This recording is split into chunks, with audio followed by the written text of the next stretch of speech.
Tol Jogja YIA Kulon Progo ada yang tidak bertuan. Tim akan diterjunkan untuk mencari pasti siapa pemilik lahan tersebut sebelum ada oknum yang mengaku. Hingga kabar nasib lahan yang berada di bantaran rel kereta, bagaimana perhitungan ganti ruginya.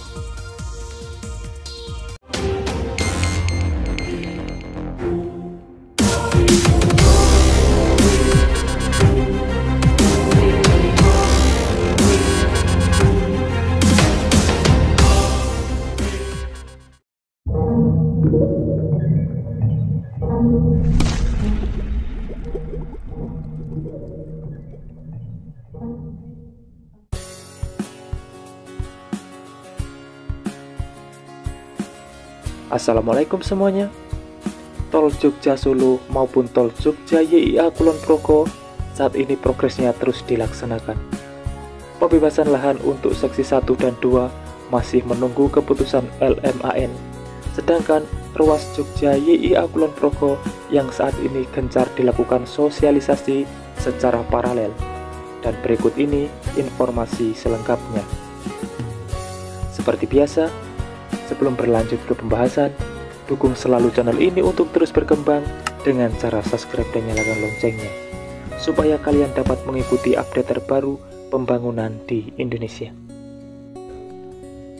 Hingga pertengahan November ini, proses ganti rugi lahan tol Jogja Solo sebagian seksi 1 dan 2 masih menunggu pembayaran di Lembaga Manajemen Aset Negara, sementara untuk seksi 3 masih berlangsung sosialisasi.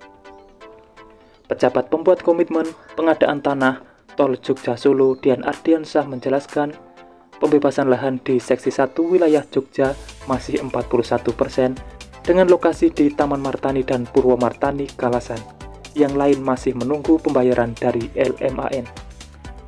Pembayaran yang sudah diajukan tersebut berlokasi di sebagian seksi 1 dan 2 Tol Jogja Solo. Karena masih ada beberapa lokasi yang belum diajukan meski sudah selesai proses sosialisasi. Sementara untuk seksi 3, walaupun nantinya pengerjaan konstruksinya akan didahulukan, namun pembayaran ganti ruginya di daerah istimewa Yogyakarta tetap terakhir setelah seksi 1 dan 2 selesai. Pengerjaan konstruksi di Tol Jogja Solo saat ini masih berlangsung di wilayah Jawa Tengah. Sedangkan untuk Tol Jogja Bawen sudah mulai pengerjaan konstruksi di wilayah Kapanewon Melati, Sayegan, dan Tempel. Pemerintah daerah istimewa Yogyakarta menemukan beberapa bidang tanah tak bertuan yang terdampak pembangunan jalan tol Yogyakarta YIA Kulon Progo. Temuan tersebut diketahui saat melakukan sosialisasi di Kulon Progo. Kepala Dinas Pertanahan dan Tata Ruang Daerah Istimewa Yogyakarta, Rido Suprayitno, menjelaskan saat sosialisasi minggu pertama di Kulon Progo, pihaknya menemukan ada beberapa bidang tanah yang tak bertuan.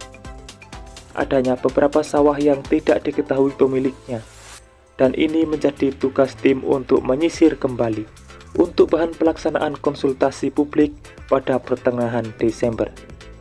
Rido menargetkan pada Desember pendataan bidang tanah yang terdampak pembangunan tol dapat segera diselesaikan.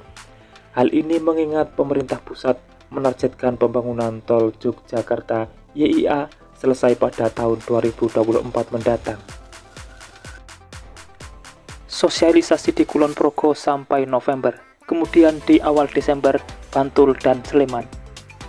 Apalagi target selesai pemerintah pusat pada 2024. Dari sosialisasi di Kulon Progo tersebut, diketahui terdapat 7 bidang tanah yang tidak bertuan. Menurut Rido, walaupun jumlah bidang tanah yang tak bertuan terbilang sedikit, tapi berpotensi menimbulkan kerawanan. Ditakutkan nanti ada yang mengaku-ngaku, dan itu yang harus dibuktikan. Dan lokasinya tersebar. Sekitar 7 bidang belum ditemukan pemiliknya, saat ini sedang disisir. Diperlukan kerjasama dengan pihak kelurahan untuk mencari tahu pemilik 7 bidang tanah tersebut, sehingga konflik sosial dapat terhindarkan untuk kedepannya. Pihaknya akan mengumumkan bidang tanah yang belum diketahui pemiliknya kepada masyarakat.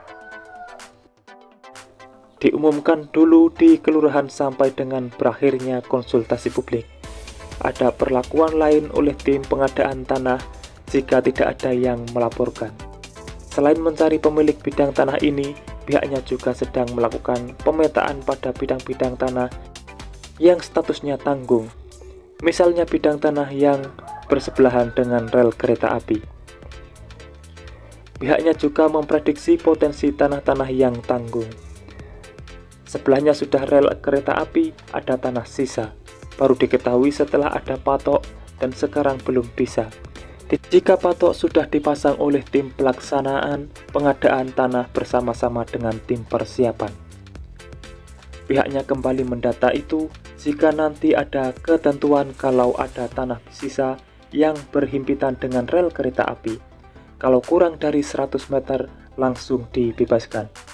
Kalau tanggung sekitar 120 meter, itu sudah kita petakan ada 20 titik dari Sedayu sampai ke barat.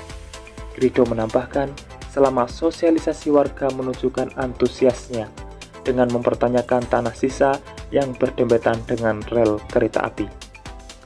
Demikian informasi perkembangan progres tahapan pembebasan lahan tol Jogja Solo, baik seksi 1, 2, maupun 3, di mana di seksi 3 saat ini sudah berlangsung tahapan sosialisasi dan mendata tanah-tanah yang bermasalah maupun yang tak bertuan.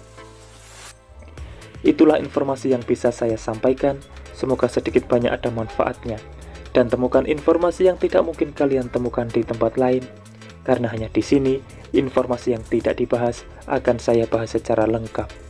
Jadi pantau terus channel ini untuk mendapatkan jawaban dari apa yang kalian cari. Sudah saatnya saya undur diri dan wassalamualaikum warahmatullahi wabarakatuh. Sampai bertemu di video menarik selanjutnya.